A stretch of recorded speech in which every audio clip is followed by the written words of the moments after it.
कर्जत तालुक्यातील कळंब आणि परिसर तसा कर्जतच्या मुख्य बाजारपेठेपासून दुरावलेला भाग. इथलं अवसरे गाव हे असंच राजकारण आणि समाजकारणाचा भगवा आखाडा.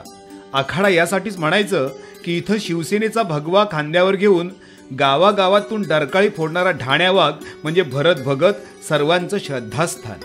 शिवसेनेच्या विचारांनी पूर्णपणे भारलेलं, यांचा राजकारण आणि समाजकारणातील दांडगा अनुभव आणि विश्वास, तितकीच बाळासाहेबांवर आणि शिवसेनेवर अढळ श्रद्धा.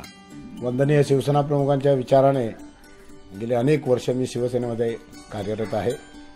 शिवसेनेमध्ये कार्यरत असताना मी साधारण 9 वर्ष तालुका प्रमुख म्हणून ह्या भागामध्ये काम पाहिलेलं आहे. मी 2 वेळा पंचायत समितीसाठी निवडून आलो होतो. एकदा या भागातून, एकदा मी नेरळ पंचायत समिती गणातून निवडून आलो होतो.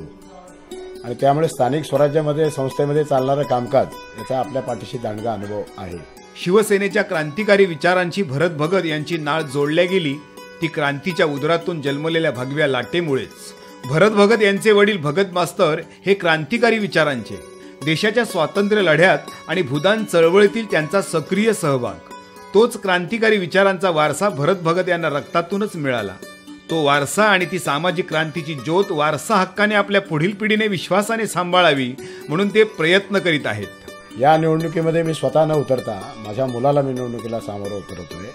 त्याचं कारण असं आहे की तो यानंतरच्या कालखंडामध्ये त्याने देखील लोकांची सेवा करावी. आमच्या घराण्याला जो इतिहास आहे तो असा आहे की माझे वडील वंदनीय भगत मास्तर यांचं देशाच्या स्वातंत्र्य लढ्यामध्ये योगदान आहे. आणि देश स्वातंत्र्य झाल्यानंतरही महाराष्ट्राच्या भूदान चळवळीमध्ये माझ्या वडिलांचं एस.एन. जोशींच्या नेतृत्वाखाली प्रचंड असं योगदान आहे, प्रचंड काम आहे. आणि तो वारसा आम्हाला भेटला आणि तो वारसा पुढे मी चालवला. राजकीय इच्छाशक्ती प्रबळ आणि सकारात्मक असायला हवी. देशाला स्वातंत्र्य मिळून 70 वर्षे झाली. आम्ही चंद्रावर आणि मंगळावर स्वार झालो, पण आदिवासी पाडेच काय, शहरापासून जवळ असणाऱ्या गावांपर्यंत पाणी पोहोचवू शकलो नाही याची ते खंत व्यक्त करतात. आणि राजकारणातील ठेकेदारी पद्धतीवर शब्दांचे आसूड ओढतात. गावागावांच्या मध्ये प्रचाराच्या माध्यमातून फिरत असताना लोक त्या ठिकाणी पाणी पाणी पाणी पाणी म्हणत आहेत. या लोकांना पाण्यापासून वंचित ठेवणाऱ्या लोकांनी 10 ते 15 वर्षे जिल्हा परिषद सत्ता उपभोगली. केवळ सत्तेमधून आपल्या घरातली संपत्ती कशी वाढेल हाच प्रकार त्या ठिकाणी त्याने राबवला. आणि या मतदारसंघामध्ये मतदार गटामध्ये जेव्हा काम करताना माझ्या लक्षात असं आलं की त्यांनी प्रामुख्याने लोकांची हजारो मतं घ्यायची आणि मग गावातला कोणतरी त्यांच्या जवळच्या माणसाला त्या ठिकाणी ठेकेदारी द्यायची आणि मग ठेकेदारीच्या माध्यमातून प्रचंड पैसा लाटण्याचं काम या मंडळीने केलेलं आहे. निश्चित पद्धतीने मी तुम्हाला स्वाभिमानाने सांगेन की कर्जत तालुकाच नव्हे, रायगड जिल्हा नव्हे तर रायगड जिल्ह्याच्या बाहेरही आमच्या कुटुंबाबद्दल किंवा आमच्या कुटुंबियांच्याबद्दल आम्ही कुणाचे 10 रुपयाला स्पर्श केला नाही. इतका स्वाभिमान घेऊन, वडिलांची शिकवण घेऊन, वडिलांचा आदर्श ठेवून आम्ही काम करतोय. आणि मला खात्री आहे की पुढच्या पिढीमध्ये परेश देखील अशाच पद्धतीचं काम करेल. तो कधी कोणाच्या पैशाला स्पर्श करणार नाही. ठेकेदारी पद्धत मोडून काढणं आणि खऱ्या अर्थाने लोकांना त्या ठिकाणी त्या विकासामध्ये सहभाग देणं हा आमचा उपक्रम राहणार आहे. बलशाली भारत घडविण्यासाठी तारुण्याच्या सळसळत्या रक्ताला क्रीडांगणावरती घुसळायला हवं असं त्यांचं ठाम मत आहे. क्रीडांगणातून आणि खेळातून उभा राहिलेला व घडलेला तरुणच बलशाली भारत तयार करू शकतो. म्हणूनच तिथं खेळाची मैदान आणि खेळाडू निर्माण केले.